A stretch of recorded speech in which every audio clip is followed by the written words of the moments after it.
Welcome to Fleeting Thoughts. All right, Nope, we okay. are recording. Sorry, I was Oh, fixing the Zoom thing, the other I Zoom had the thing. I'm actually little using two Zoom things. using two Zoom things. Yeah, Zoom for the video conference and Zoom for my Zoom Oh, recorder. yeah. I forget that that's called a Zoom as well. I have one of those. Yeah. I have like a box of equipment in my garage that I have like a Zoom, some various mics that I've used over the years. hmm There's all this random recording equipment. So if something of yours ever breaks, let me know because I've got all this shit in my hmm garage. It's Is just in that a from box when that I keep. you were podcasting with Yeah, Vanessa and I had some Todd? equipment that we got when we were doing our movie podcast for a while. So we would Yeah. record on a Zoom with a couple of mics that we just would clip to like a desk, and so we could just sit in our office and chat together. And then I have that Yeti mic now that is currently incompatible with my new computer. So that I'm thinking about is not It's using. It's it's not the AirPod incompatible. quality. It's not incompatible. It's No, just currently incompatible because it's of the plugs, but yeah, it but can be it's not like remedied. the thing is incompatible. It's the connection is not supported. Mm-hmm. Like it would still work. Everyone that I've ever known that buys a new Mac has to buy an Adapters. adapter because Mac is an asshole and thinks that all the world should be USB-C, and most of the world is still USB-A, and USB-A is like all your old stuff uses it. All this stuff Yeah. uses it. So I think that they could have just put one port. Obviously, the C port is better and it's more dynamic. It's can do everything, whereas USB-A can't. But Mm-hmm. it's just I like the Mac being USB-C Mac. plug more, but well, they had like some like legally had to start incorporating USB-C into everything because something that happened in Europe. I don't remember the specifics, but because they used to have like all these proprietary ports that they would hmm use, and then like I think the European like their union basically was like, no, you have to we have to have a universal system here because they were trying to do everything proprietary, which can create Yeah. monopolies. So Well, and that's why then they use USB-C for you can't everything have now. third-party accessories because they Mm-hmm. patent the connection point. I think that's one of the most asshole fucking moves you can do, like as a company, is to say you can't repair your own stuff. You have to buy everything from us, and no one can copy the connection point. It's like you didn't create something so spectacular that you're the only one who can do it. You created Mm-hmm. something that's so basic that everyone can do it, but you're just trying to force the law to not let them. And Yeah. you're like, like with their lightning cables or whatever, like all you did was create a different configuration of the same metal components that is in everything else. It's annoying.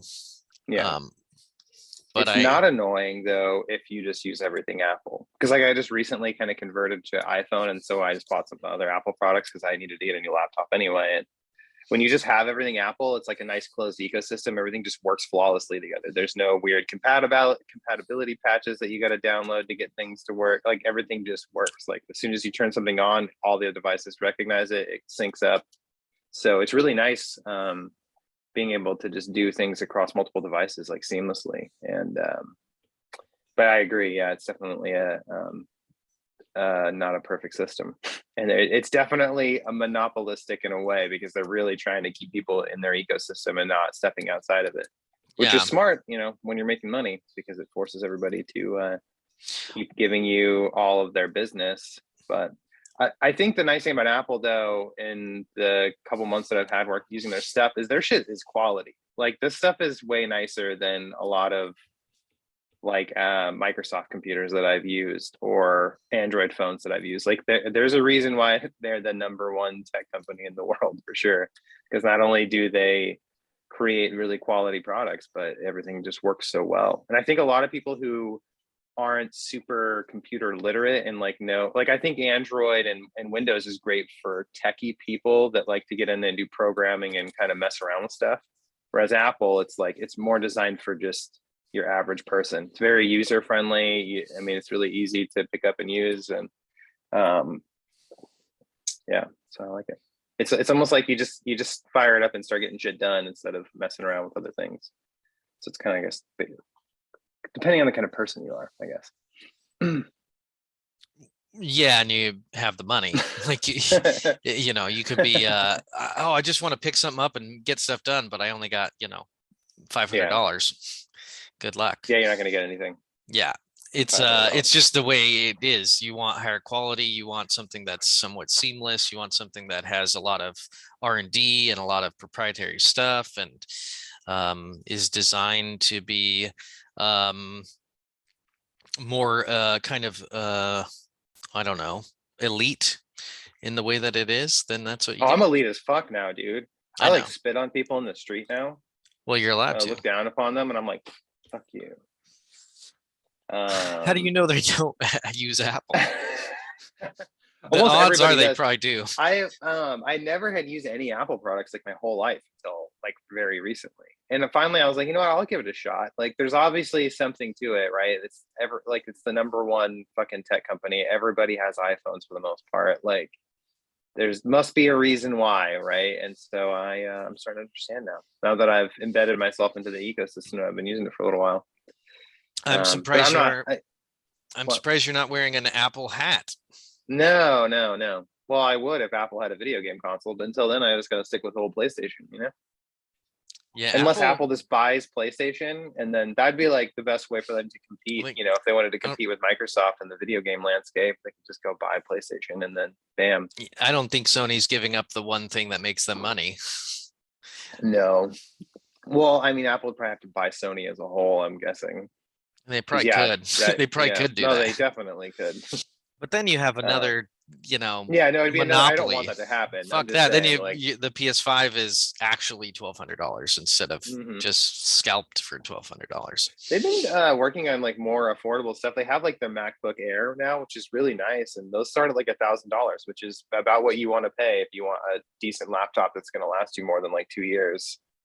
I just elected for the MacBook Pro just because it was only a few $100s more, and it came with like a higher quality, can't like HD camera, and they had just done like a hardware refresh for it in November of last year, so it's like very recently upgraded. So I just opted for a little bit better. But I mean, like a MacBook Air would be perfect for probably like what you do, for example, you know, where you're just doing some recording and editing and web surfing and that kind of stuff. I don't really have any plans to buy a new laptop, but I did think about getting a Chromebook just to have an extra media player for my other TV, because it's cheap and I just want Netflix and YouTube and stuff on it. But yeah, my brother has used Macs. I've used Macs with when I was doing video editing, because he had Premiere Pro on it. And I found it super duper frustrating to go from a Mac or from my PC that I'm really used to, the sequence of there's buttons definitely and an things. adjustment period. Yeah. I couldn't figure out how to use the touchpad on the MacBooks. I had issues with finding like just searching for stuff. It's just different. I'm sure you get used to it and it works really well. But when you're used to like, you know, right clicking or going to this search bar and searching for something, and it's just like a different series of events that you have to figure out. But yeah, I'm glad you got a new computer. It's nice to have new tech, especially when you're seeing the negative side of old tech. You know, if it works, it works, then who cares? But once you start running into compatibility issues and upgrade issues and stuff like that, it really sucks. Well, I feel like with laptops, I just expect to have to update it, like at least probably every 5 years, you know, like it's probably going to be time to just have to buy a new one, you know. I think that's the thing with like people who are really into, especially like if you're into gaming on your computer, it's like I feel like people are constantly upgrading their rigs. Like just it's like every year you're kind of cycling new parts in and out because you know it's constantly being updated. If you're into that, yeah, that's why I just stick with console gaming. It's like I'll just buy a PS5 now. I'm good for the next 6 years or so until the next iteration comes out. And a lot of times console games work better on the console because it's only one SKU that they have to optimize the game for. So it's like they can really hone it in on that piece of hardware versus PC. It's like they have all these variables that they have to try to consider when they're optimizing their games. So even if you have like a super fancy $3,000 rig, sometimes it doesn't run the games as well as a Series X or PS5 does just because of the poor optimization. I have no clue. I believe you. Yeah, but I feel thank like you. if you That's all spend I need. $3,000 and you can't play a fucking video game, you fucked up pretty good. Like Well, video no, what games I are mean is like, $60 and you're $3,000. Like you just spent $3,060 to not play a game. Well, no, I don't mean like that doesn't work at all. I just mean like theoretically a $3,000 machine should be able to run games like exponentially better than what the well, the I don't know current why it consoles would be can. exponentially better, And but not, well, because a lot of times they actually have like a lot more raw power. The problem is that developers didn't optimize their game to utilize it as well. So it's like, what's the point in having I'll get this you. You're saying incredibly that expensive rig it's when not a you could proportional achieve a similar? difference. It's Yeah. not like if you go from PS4 or PS5 to a PC, you're getting this $3,000 increase in performance slash Hmm. visual betterment. Um, yeah, I think it's marginal. Like you're getting Yeah. a marginal better graphic experience and a marginally better frame rate, but you've put so much money into it. Is it really worth it? And I suppose if you're also doing recording like with Twitch, then it's kind of worth it because you kind of need that extra power Yeah. to simultaneously record 2 video streams or more, as well as audio, as well as 2 different types of audio, and then be able to stream it at the same time or just record it for later editing. That makes a lot of sense. But just to play it in and of itself, I guess some games are only available on PC, and if that's what you need, you kind of have to buy a PC. But I think it's I feel like definitely that's becoming a less cultural common thing. these days. Like I think a lot of developers have started now that the consoles are more on parity with PCs. A lot more PC games have started migrating over. Because yeah, for a while it was like if you would get a PC because there were tons of games on there that they just couldn't even run on like Yeah. the PS3 because it was so weak. Well, and the But now memory I was feel a like it's problem, so your computer would just be able to hold all the files. But now, yeah, I guess with PS5, it's essentially a PC, high end with the solid state hard drive. It's super fast. But yeah, it's I don't feel like switching over to anything. I don't want to buy iPhones. I don't want to spend that much money on oh yeah, no. that shit at all. I don't have like this I'm not even that techie, I guess. I look at them as tools. If I don't need a tool, why the fuck would I buy a tool? I don't need a Mhm. fucking chainsaw. I'm not buying a chainsaw. Yeah. I don't need a phone that is I don't even know. I can't imagine the experience of somebody who owns a better phone than me. Again, it's just not proportional to the money you spent. Like, Oh no, not at all. I can't imagine. But Unless your phone is like 8 years old and it's like fucking barely running a lot of yeah, apps and but stuff. you don't But need it's to like, spend $1,000 on a phone to get another phone. You can spend mhm. $200 or $300 or $400 on a phone, and you have a fucking great, goddamn amazing piece of But machinery. that's not the society we live in. Our consumer society It is if says you want it that to be. you have to prove your status symbol in your status in society by Yeah. having the greatest and latest tech at your disposal. I only ended up switching because the stars kind of aligned. Like I needed a new computer and our phones came due for an upgrade like at the same time. So it's like, well, if we want to switch over, this is the time to do it because I already have to buy new stuff. Well, That's why I yeah. never switched over for the longest time. Is I was already so embedded with Windows and Android that I was like, I don't really need to switch. So Yeah. all I'm saying is I switched and I really like it. I'm not trying to sell anybody on it because Android and Windows are great too. Yeah. It's a tool that you'll get a lot of use out of, and it works and it helps you interact with the world. Mm-hmm. I And I'm an just elite now. That's all yeah, I'm saying. Like that, obviously there's that now you benefit can too. spit Yeah, now on people. I can spit on people now, and it's okay. And you know if they're another Apple user because they just spit back. And if they don't Yeah, spit they would back, you spit. know Yeah, that they they definitely get spit it, back. they're shamed, they get it. They're like, oh, I deserve this. I'm a fucking Hmm. cheap ass Android user. Yeah. I use Windows. I'm sorry, sir. I can't afford better. Well, that's when you can start. Like, if they also use Apple, like you get in the nitty gritty and be like, "Oh, is that like the iPhone SE from last year? Or are you using the new iPhone 13 Pro Max?" Like you could Mhm. really start Yeah, judging shaming them. them. Yeah. Yeah. I think that's the real reason you do it. Yeah, Hmm. I think about like why do people why are especially men, why are they so um like braggadocious is the word. Is braggadocious a real word? I think so. I believe you if it You could is. look it I've up never on your heard new of it. fucking MacBook goddamn do everything perfectly pro. Yeah, Um actually, I have a dictionary Look it app. up. Let me pull Uh it up. so or macho or like why are they like doing these display like why does a guy for no reason like drive super duper fucking fast down the road like in a just like why does it feel good to do that? Why does it feel right internally emotionally for people to like just buy a bunch of jewelry? Like why is that good? Why do they get, what do you get out of it?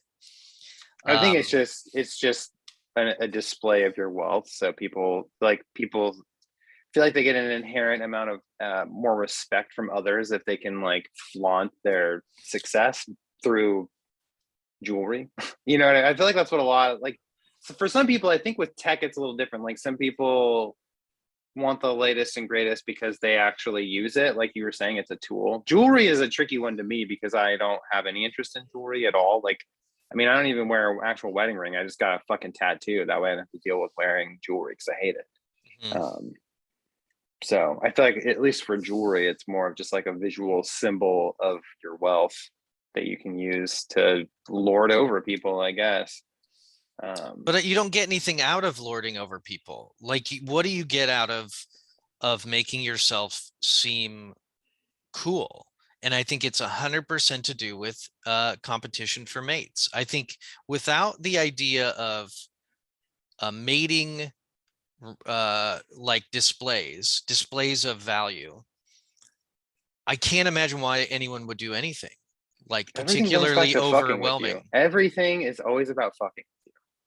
You always take it back to attracting mates every What time. else could it be? Why would you possibly need to um waste so much energy and time and money on superficial external aesthetics? I Like don't know. Some people evolutionarily, are. like biologically, it only costs you, unless you get a mate, unless it helps you get a mate.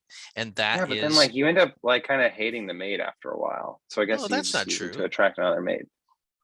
I don't Not think always, so. but I mean, it depends on how people deal with relationships, which is a totally separate issue.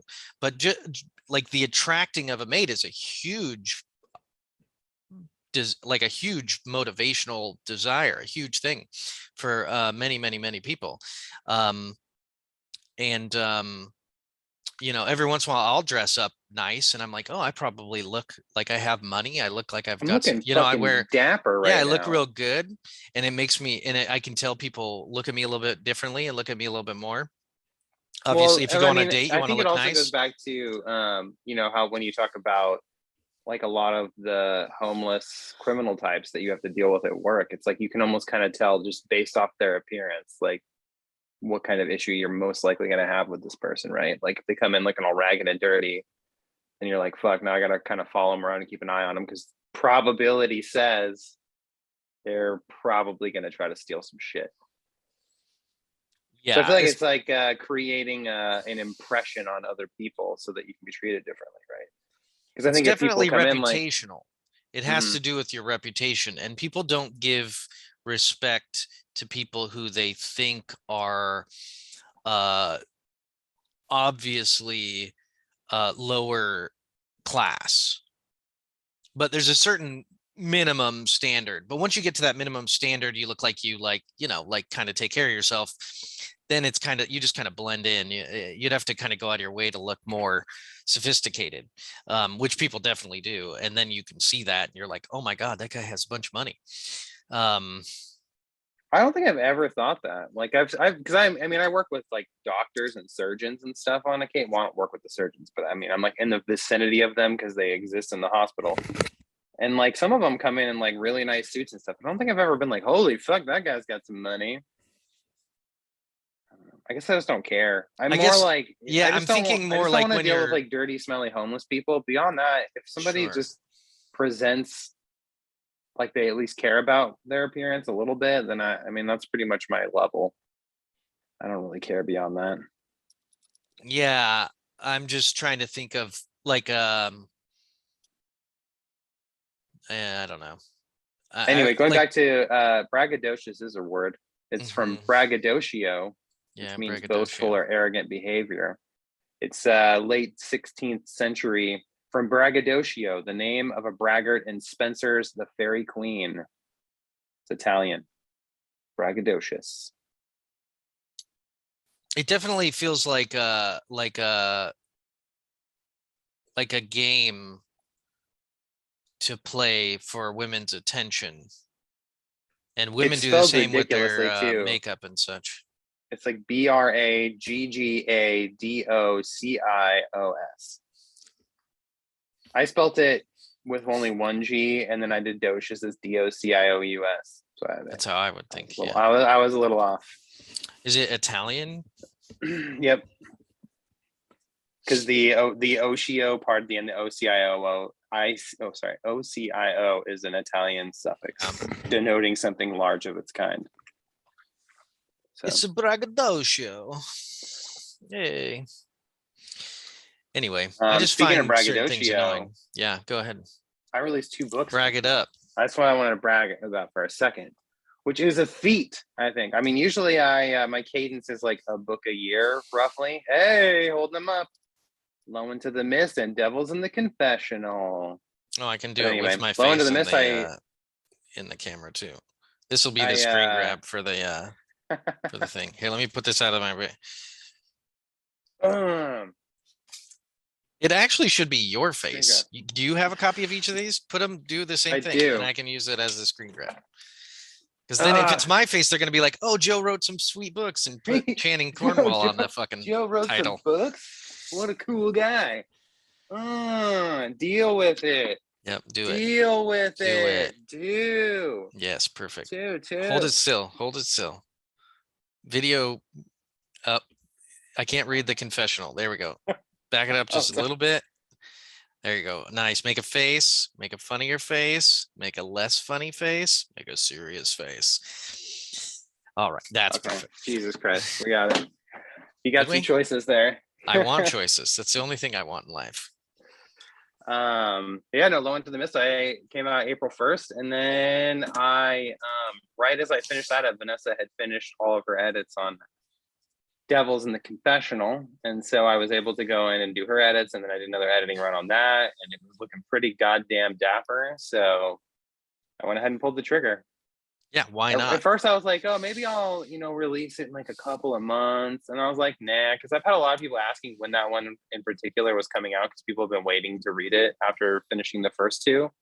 So I was like, fuck it. People have already been waiting a while, because Vanessa took a long time to edit it, which I'm not going to complain, because she does it for free and of the goodness of her own heart and takes her own time to do it. So, I appreciate her being willing to sit down and do it.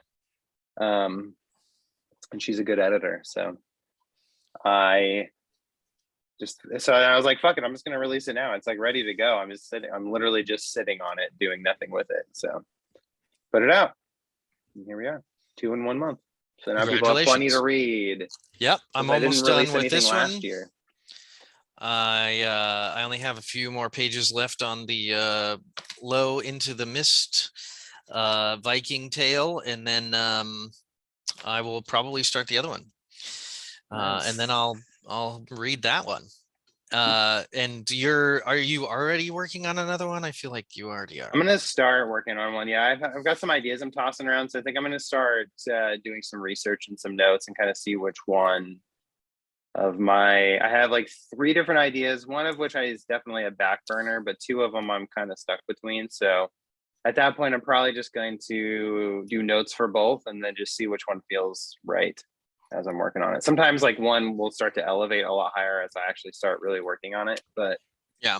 I've had some ideas. One of them I'm actually considering doing is going back to one of the short stories from the short story collection Wolves that I put out like forever ago. There's a short story in there that I've always wanted to revisit and like redo, and I would expand it a lot more. So that's one of the ideas, is actually expanding that short story into an actual novel.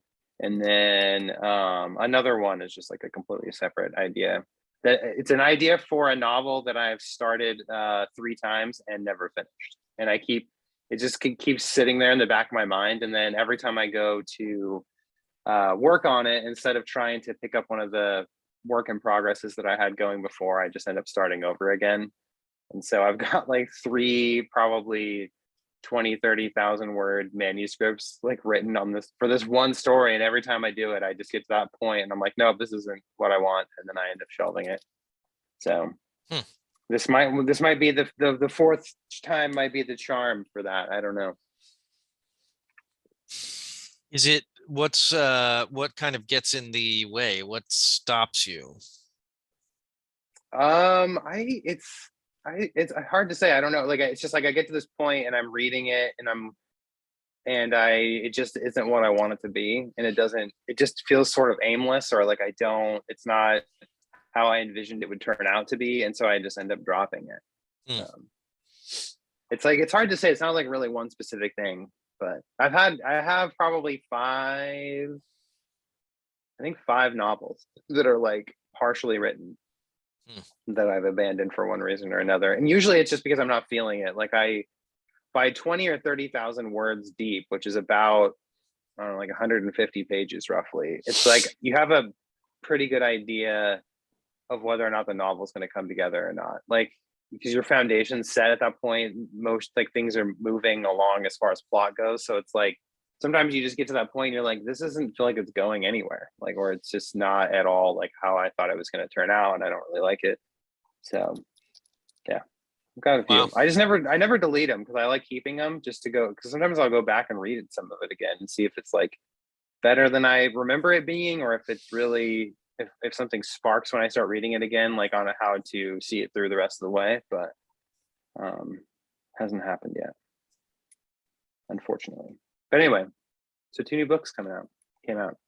Very different stories too, because like you said, Low Into the Mist is kind of a Scandinavian horror novel in a way, and then Devils in the Confessional is the end of the Western trilogy, which was really hard to write. I had after Vanessa finished reading it, I was talking to her about how she felt about how it ends, because I had like 6 or 7 different endings for that novel, and I agonized over which was going to be the actual ending. Like, it was really hard.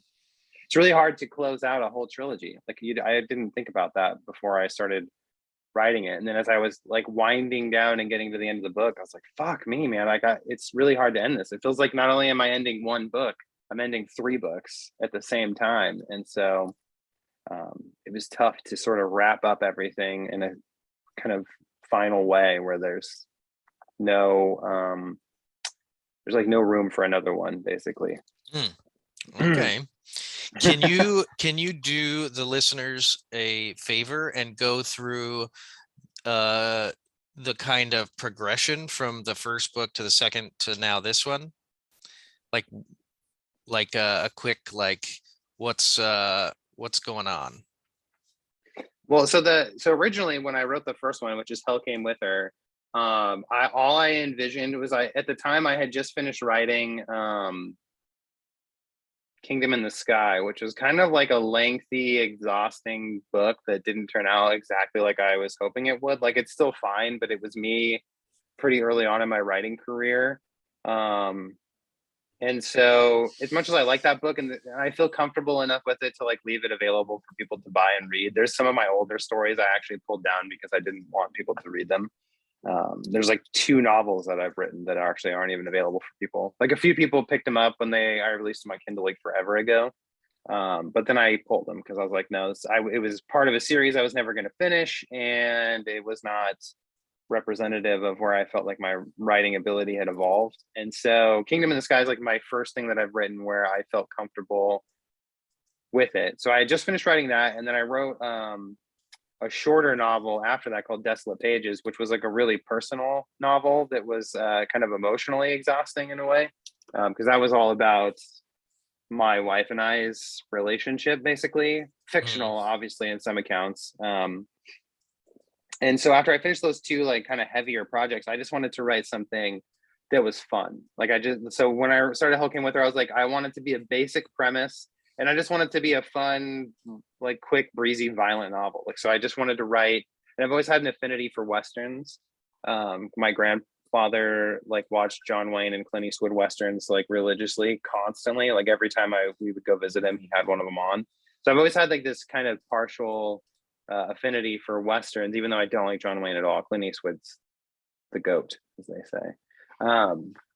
So I was like, I'll make it a Western. I'll just make Westerns are simple in that there's not a ton of technology that you have to deal with. And Westerns are great because the old American West is like rife for storytelling, because it was all about us expanding into not sort of a hostile land, right? We didn't have a lot of encampments or towns or anything out this way.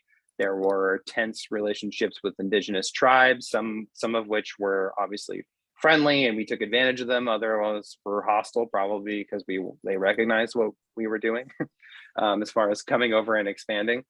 So like the West is such an easy place to tell stories because so much was happening, and so much happened that nobody knows about, because not everybody was literate, not everybody was writing things down.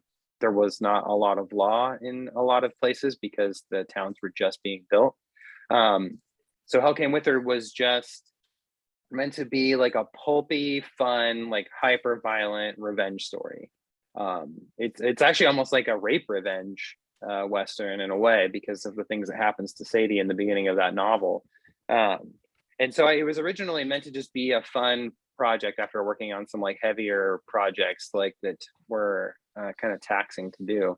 And so after I finished it, I had no intentions of ever returning to those characters or anything, because even like if somebody, when they finish reading Hell Came With Her, it ends on like a note where you don't really need anymore. They're like, oh, okay, like think like the mission was completed essentially, and the characters are in a place where you can envision the rest of their lives, whatever you would envision that to be. Like it could be good or bad.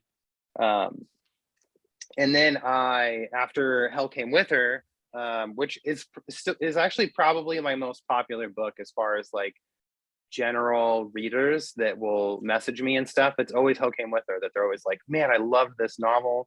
I've had women message me about that book that said that it actually helped them with coping with their own sexual abuse experiences, because it's like a power fantasy of a young woman who, is assaulted sexually and left for dead, and then the really vicious ways that she's able to get revenge on the people who wronged her. So I even had some women say that it was actually enjoyable to read. Like it was painful in the beginning to read, but then seeing how Sadie was able to get her revenge was sort of a coping mechanism for some of them. So it was really cool. Like it's the book that I've gotten the most feedback on. But I never planned to do any more with it after that. And then I moved on to do The World Carried On, which again became that was a mass. That's the biggest like project I've ever worked on. It's the longest book I've written.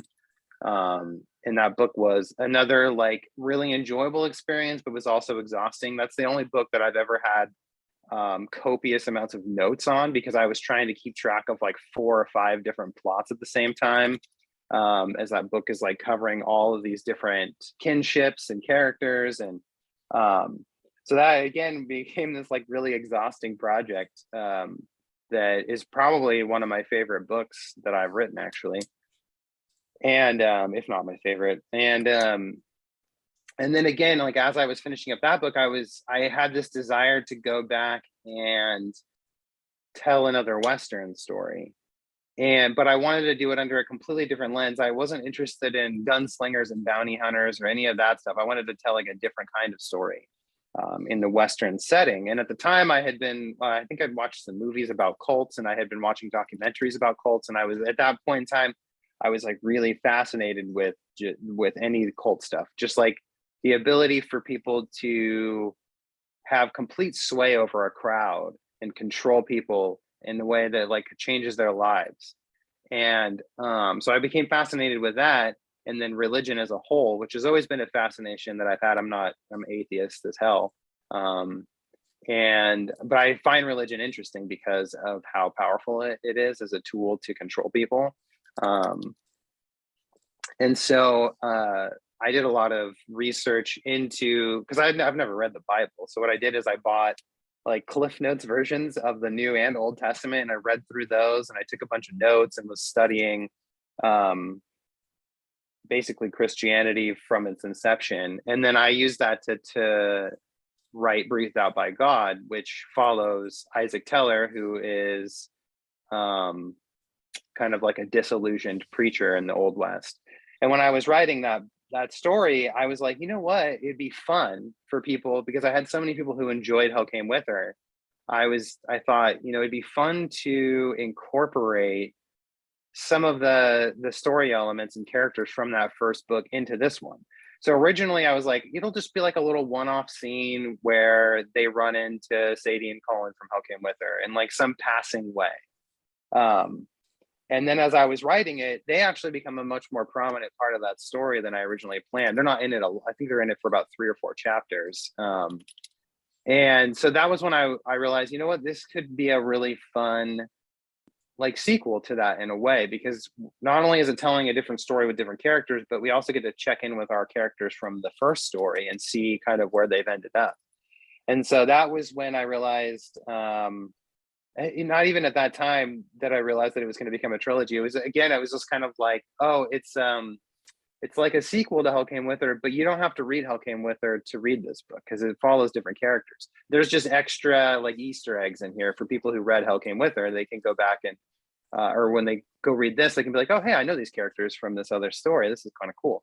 And I stole that idea a little bit from Cormac McCarthy, because he has a trilogy of books that started with All the Pretty Horses, which follows a set of characters, and then he wrote a sequel to that where some of the characters come back from the first book, but they're not the focal point. So I kind of like took that blueprint. I was like, I like that idea of these taking place in the same world, but they're not necessarily like direct sequels to each other in terms of just following the same characters on another adventure.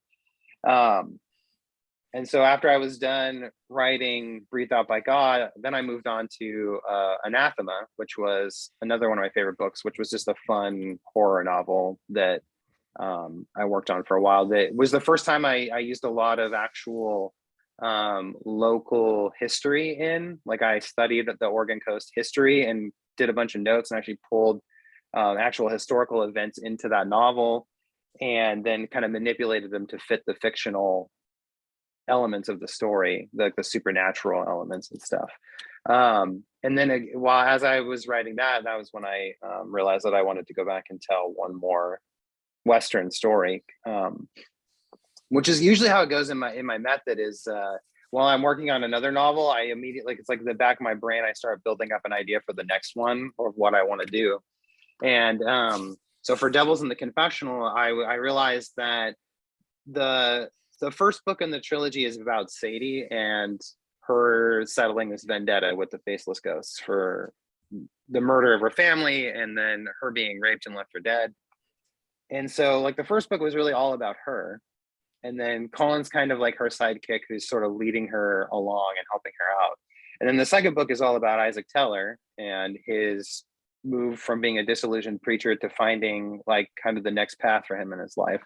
So then I realized what I wanted to do was I wanted to tell a story where Colin himself was actually the focal point. He's always everybody's favorite character that I talk to, like in the stories. Everybody always says like he's the favorite one that they have, like for whatever reason. I think a lot of people are attracted to like the older, seasoned, kind of silent, but lethal character. I feel like that's typically the character that a lot of people gravitate towards. They always think that that character is the cool, badass. He's not whining, he's not complaining, he's just getting stuff done. So I decided, you know what, why don't I go back and tell one last story and actually make him the focal point. And in the process, I can actually pull all the characters from the first two novels together into like one last hurrah, which again imitates Cormac McCarthy's trilogy, because his last book in that one does kind of the similar thing where it has characters from the first two books come together into like one last story. So I owe that trilogy for a lot of the template that I followed for this one. And so that's kind of like where Devils in the Confessional came from, was me having one last story I wanted to tell with these characters, but I really wanted to tell a story that was focused mostly on Colin, because you get glimpses of who he is in the first book and like what he went through and his history. But it's never the focal point of the story. And so with this one, you learn a lot more about him and the family that he left behind, and you get a glimpse into his past, because one of the main antagonists of the story is another old bounty hunter that used to ride with him. And so you just get a better glimpse into who Colin is and like what he did in his past through these new vessels in this story. And it's good. I think it's my favorite one in the trilogy, I think, just because the first one was like a straightforward revenge. The second one was a little bit more of like a philosophical sort of meditation on religion and cults. And in this one, it kind of goes back to just being really a Western, like a classic Western, with a lot of violence, a lot of gunfights. But it's also kind of a look at death and like what family is. But death is like the main theme of the story. There's a character who is like kind of in his twilight years and has not only seen a lot of death, but caused a lot of death. And like now that he's had time to sort of slow down and really reflect on everything that he's done, you see him kind of in a different place than he was in the other. It cut out. I have a frozen screen here. No. Oh, there you are. Oh, there we go. Maybe Sorry. No, that's okay.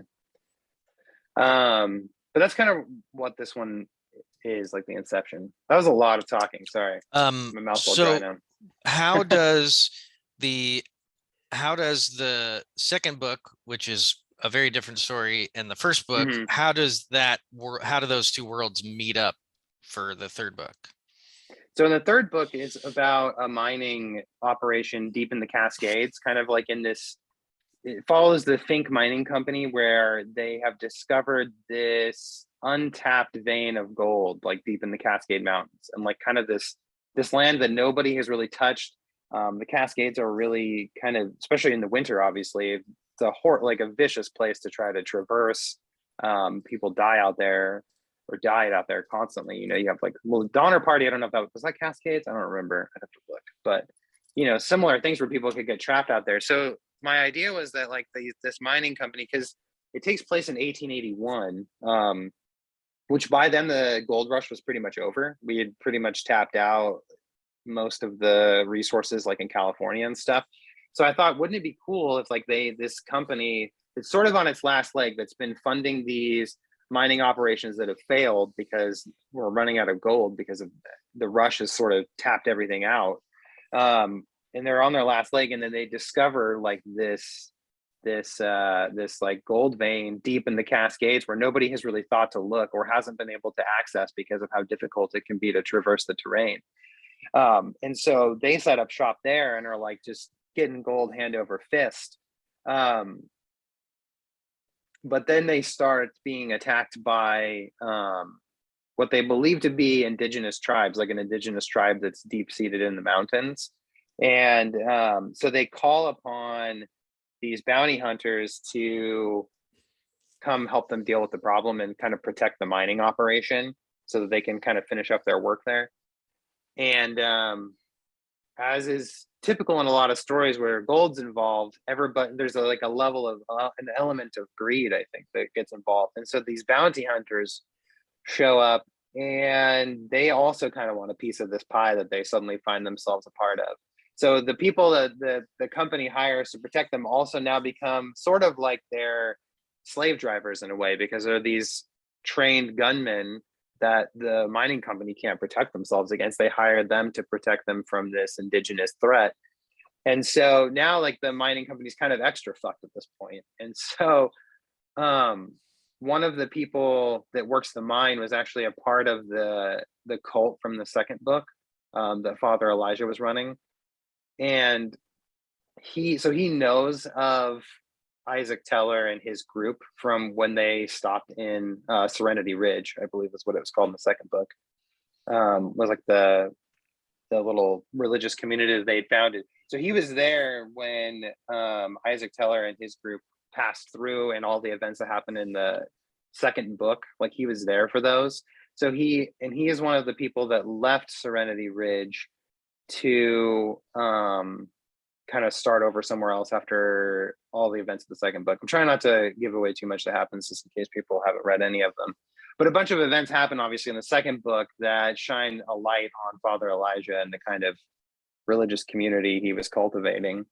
And so he basically, as like a last ditch effort, him and some of the other miners like flee the company, and they go look for Isaac Teller's help, because he's like he's like the only person that they can think of that might be able to help them because of what he did for them in the second book. And so that's kind of how it pulls in the characters from the second one. And then Isaac Teller isn't a gunfighter, right? He's a former preacher. He doesn't have any experience really with weapons. So he's not the kind of person that you would have go fight bounty hunters, you know, and save and free a mining town. And but he knows of Colin and he knows of Sadie because of the events that they had in the second book as well. Because that's where those characters were pulled in from the first book to the second book, is when they go to they actually kind of stumble upon their farm in need of help after they discover Kamal and Arthur.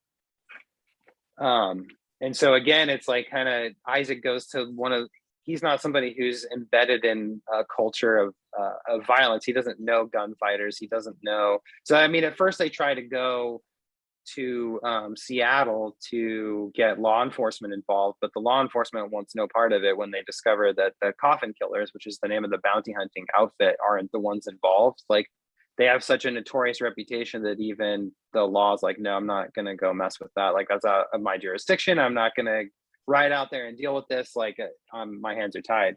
And so basically they end up getting Colin's help to go deal with it. And Colin also wants to go help them because he has experience with the Coffin Killers from his days as a bounty hunter, like decades beforehand.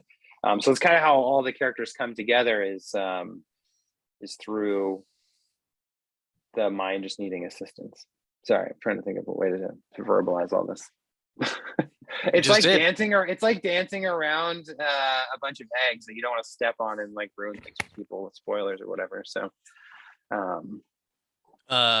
dancing around a bunch of eggs, that's a good segue, because today is Easter. So very nice. So we have the first book, which is a revenge Western that centers around Colin Travers and Sadie.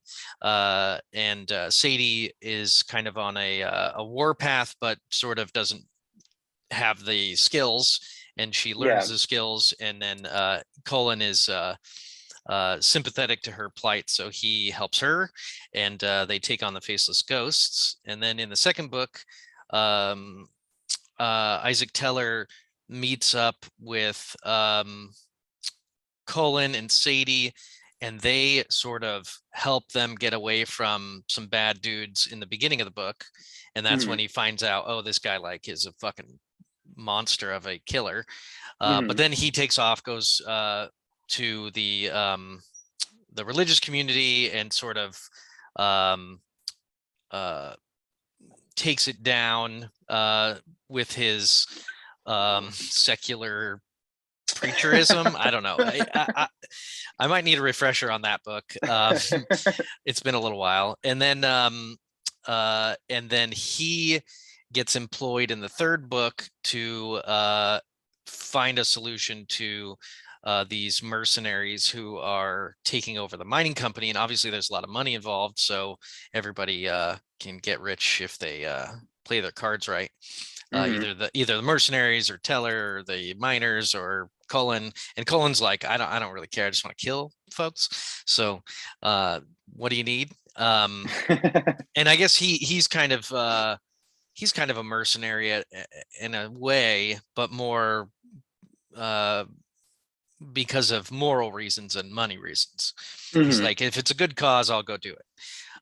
So that's awesome. We will I will, let you know. I'll start reading it pretty soon, and then we'll talk more about it then. And I mean, I would tell people, so like I was saying, you could read the second book without reading the first book. There's some things that you wouldn't necessarily catch on to or have familiarity with, but definitely do not read the third book without at least reading the second book. It pulls from the events of the second book a lot into the third book, like the relationships that these characters have and how they know each other, and they refer to those events from the second book quite a bit. So definitely, I would not jump. If you jump into the third book, you're definitely, I mean, you can probably kind of get what's going on, but you're going to miss out on a lot of context if you haven't read the second one. Really, I'll read all three of them is what I'm saying, but yeah, why not? So yeah, that's the long and short of it. So go check it out. But today is Easter. We are not religious people, and even if you're religious, I'm not sure where the justification for Easter is. It's I mean, other than the fact that it's said to be celebrating Jesus's zombie, right? His zombie-like resurrection. Although zombies don't take 3 days typically, they're usually pretty quick, because it's kind of boring if you have to wait 3 days for people to become zombies, like in a show. He was died and buried on Good Friday, right? Which was technically last Friday, is that holiday. And then in a tomb where his body lies throughout the next day, which is Holy Saturday. But then when his mourners returned to his tomb on Sunday, it was empty. Jesus has been resurrected. That day is celebrated as Easter. So he wasn't. He was dead for a couple of days. Third day. He wasn't dead for 3 days. He was dead for 2 days and then missing the third day. Yeah, he was like 2.2 days or something. Yeah, so there's some weird science around like the exact time, I guess. Yeah, and I like how they call it Good Friday because it's so good that he died. And then I like that it's Holy Saturday and then fucking awesome Sunday. It's so silly. But yeah, I guess I have the day off. That's nice. Normally I'd have to work. Does your place of employment, are they closed on Easter? Yeah, they're just closed. Oh, that's kind of cool. Yeah, it's always interesting how like some companies celebrate and give people the day off, and other ones are like, yeah, fuck.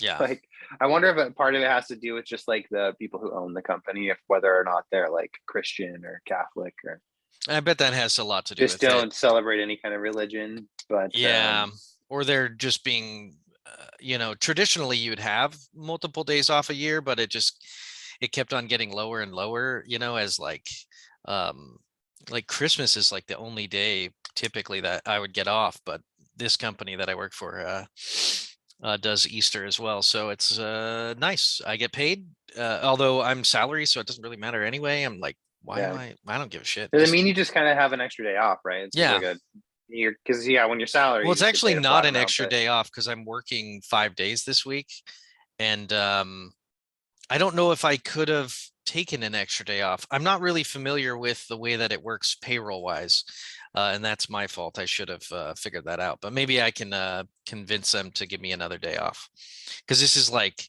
I'm already working 5 out of the 7 days this week. So maybe I should have been like, no, I'm going to work 4 days.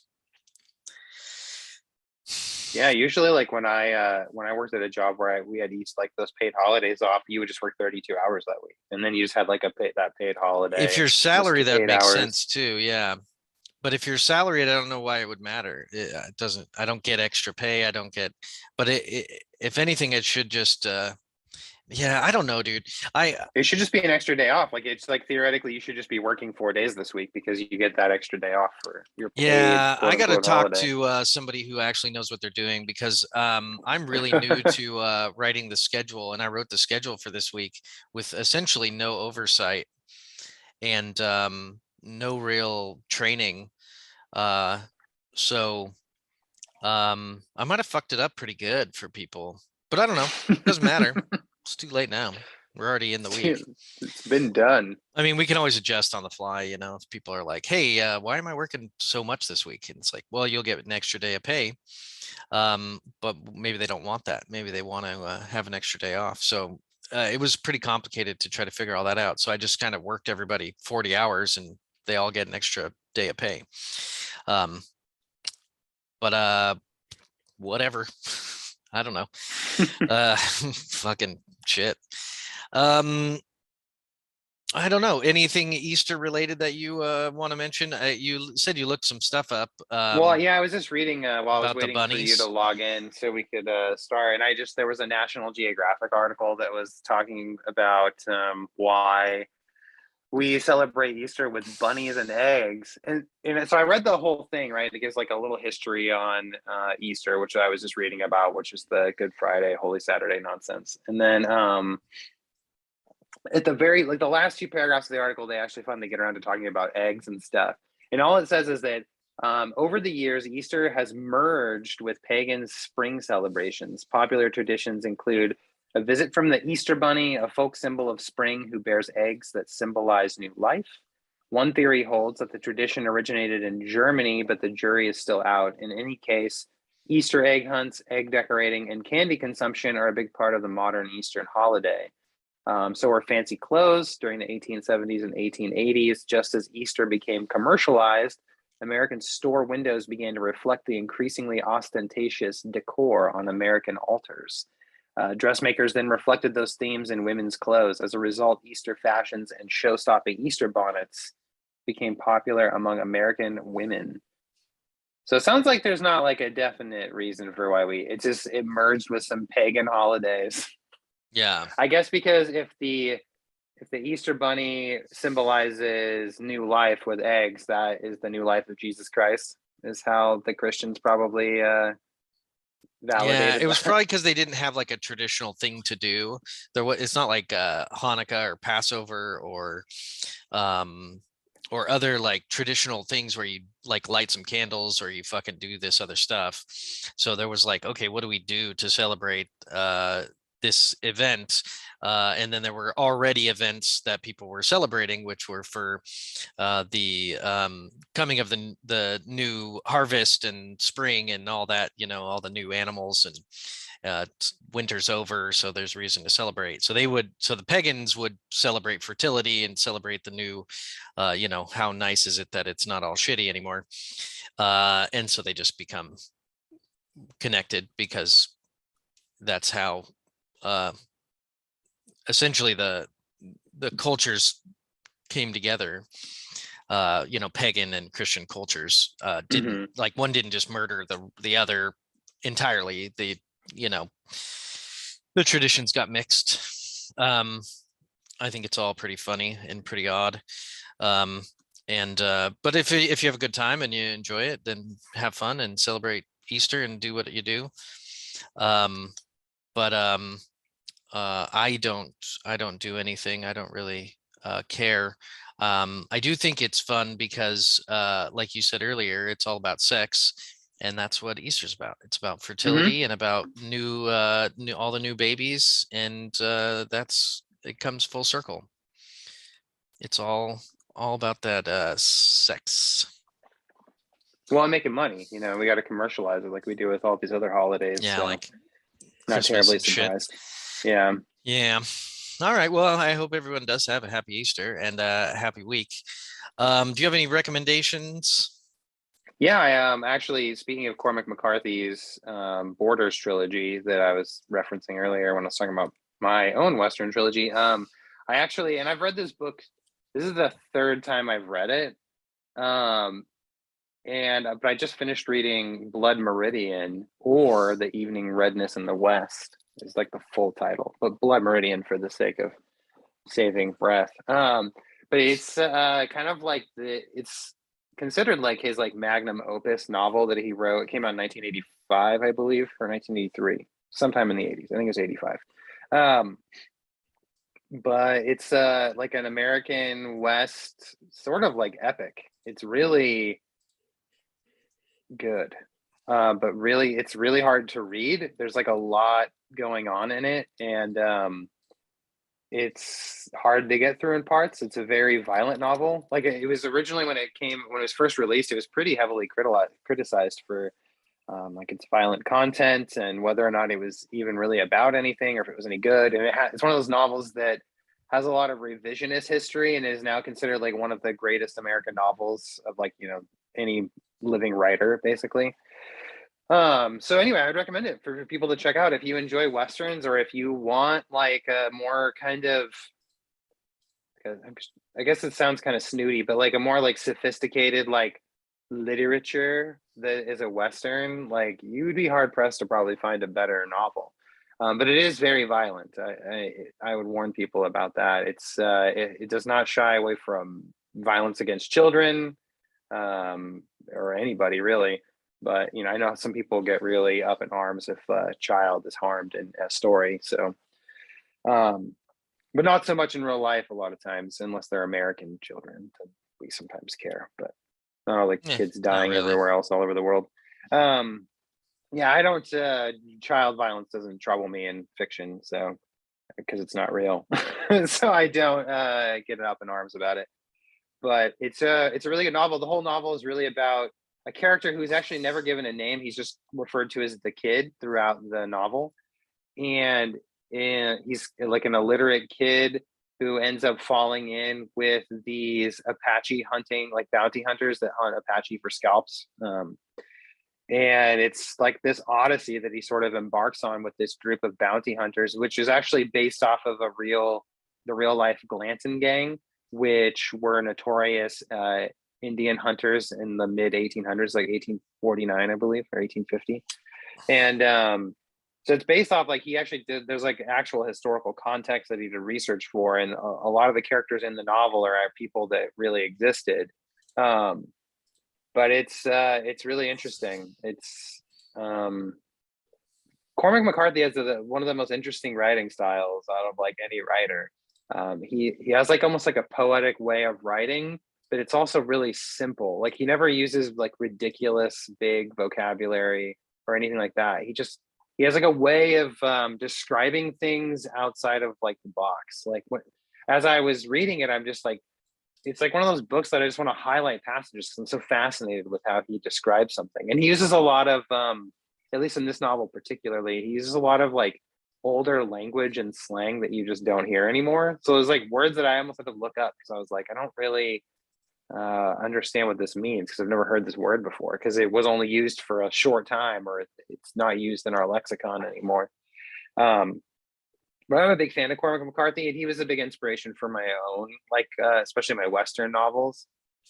His like way with language and he has a really beautiful description of Western landscapes. Like he can describe like a desert landscape in like 50 different ways in a novel, and it's all unique and interesting and like really paints a picture in your mind.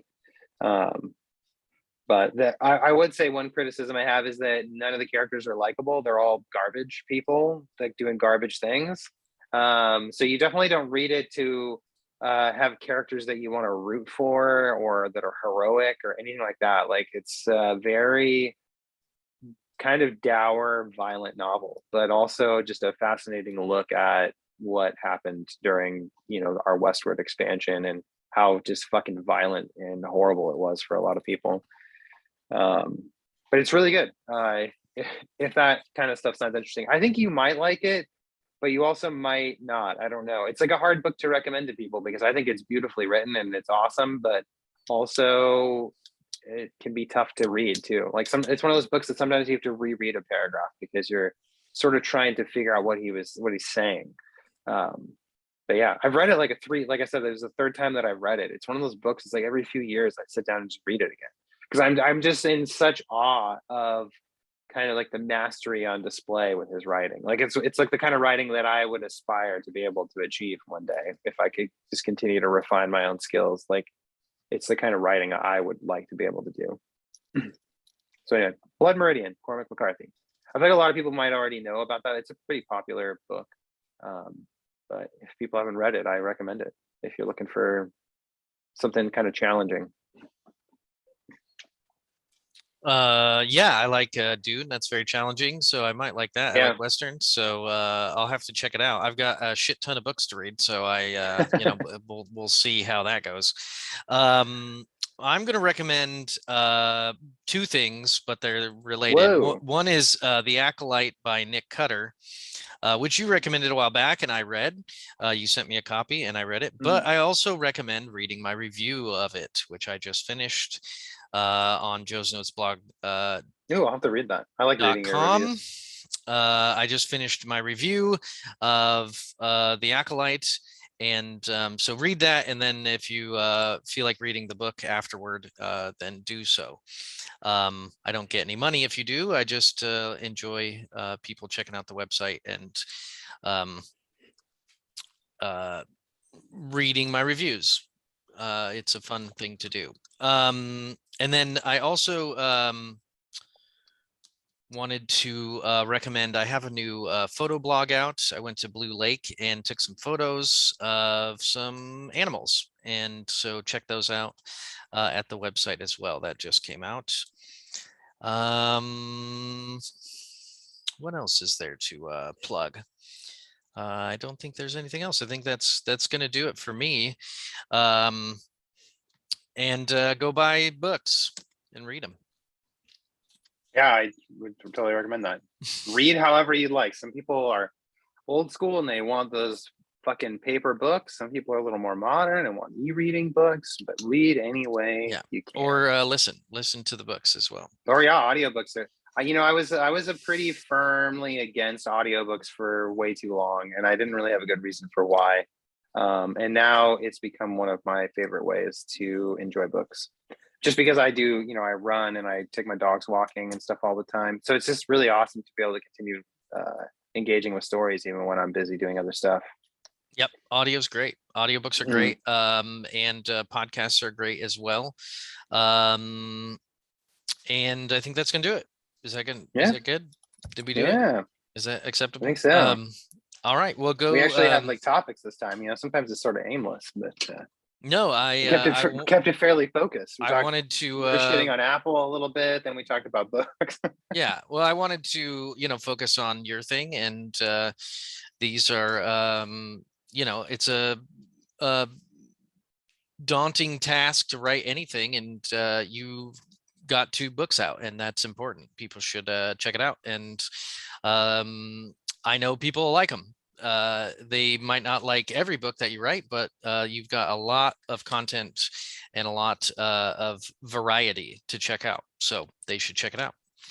And go email us at fleetingthoughtspodcast@gmail.com, fleetingthoughts.com, joesnotesblog.com, amazon.com, for all your stuff. Check it out. Yes. And have a good week and a good spring. Have a good, hopefully it doesn't snow. Is it officially spring yet, or is it I don't still know. not officially started? There's like there's that one day where it's like spring officially starts. Like, okay, thanks. Yeah, I don't know. It's got to be soon. I don't know. It just snowed. It just snowed, and it was like 32 degrees here. So I don't know what's going on with the world. But it is sunny today, so maybe I'll get outside and do something on my day off. Nice. You should. Yeah. All right, and with that, I'll leave you. Bye. Bye-bye.